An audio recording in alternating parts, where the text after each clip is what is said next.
おはようございます。冒頭3件申し上げさせていただきます。まず、雇用統計でありますが、令和5年2月の有効求人倍率は 1.34 倍と、前月から 0.01 ポイントの低下となり、都道府県の有効求人倍率は引き続きすべての都道府県で1倍を上回りました。また、完全失業率は 2.6% と前月から 0.2 ポイントの上昇となっています。求人・求職の動向や労働力調査の結果を見ますと、現在の雇用情勢は、求人の回復に遅れが見られる産業もあるなど、一部には厳しさが見られるものの、緩やかな持ち直しが続いております。物価上昇等が雇用に与える影響に留意する必要があります。2点目でありますが、令和5年4月、厚労省では新たに283名の職員を迎えることとしております。この規模は厚生労働省発足以来の最大であり、多くの働く仲間が増えることは大変嬉しく思っております。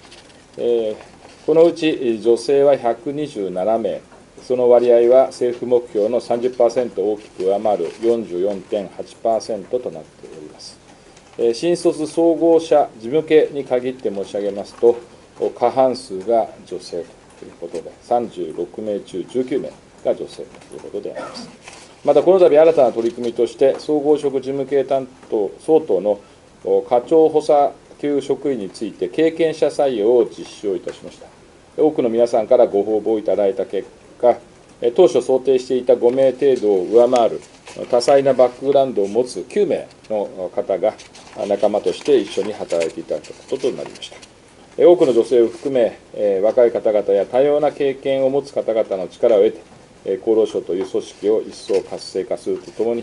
より働きやすい環境の整備に努力をしていきたい、そして国民の皆さんのご期待に応えていけるように取り組んでまいります。3点目は基本的感染対策の見直しであります。新型コロナにおける基本的感染対策については、これまで新型インフルエンザ等対策特別措置法に基づく基本的対処方針の中で、個人や事業者に対応を求め、また各業界においては業種別ガイドラインを作成したところであります。今般の感染症法上の位置づけの変更が予定通り5月8日に実施されれば、基本的対処方針、そしてさらには業種別ガイドラインも廃止されることとなります。そのため、同日以降の日常における基本的感染対策について、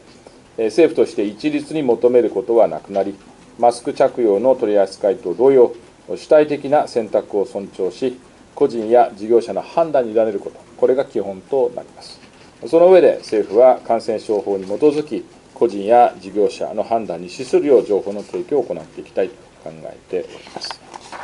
このため、本日5月8日以降の基本的な感染対策の考え方について、あらかじめ申し上げたいと思います。具体的には、これまでアドバイザリーボードにおいて専門家からいただいたご意見も踏まえ、新型コロナの特徴を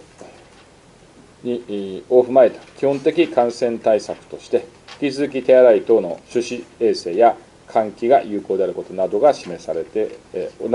してまいります。また、感染対策の実施にあたっては、その必要性に加え、実施の手間、コストなどを踏まえた費用対効果から、他の感染対策との重複、代替可能性なども考慮して検討いただくようお願いをいたします。事業者において現在行われている入場時の検温、入り口での消毒液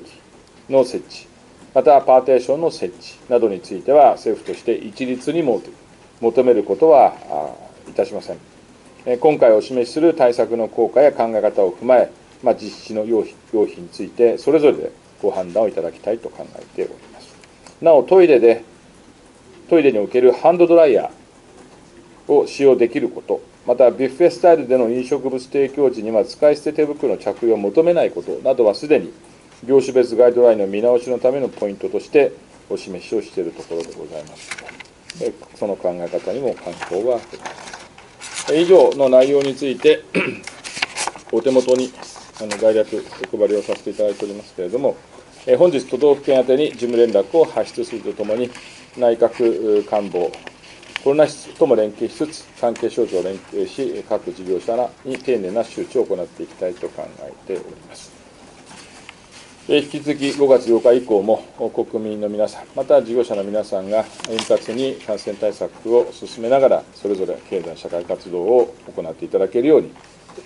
厚労省としても努力をしていきたいと考えております。私の方からは以上であります。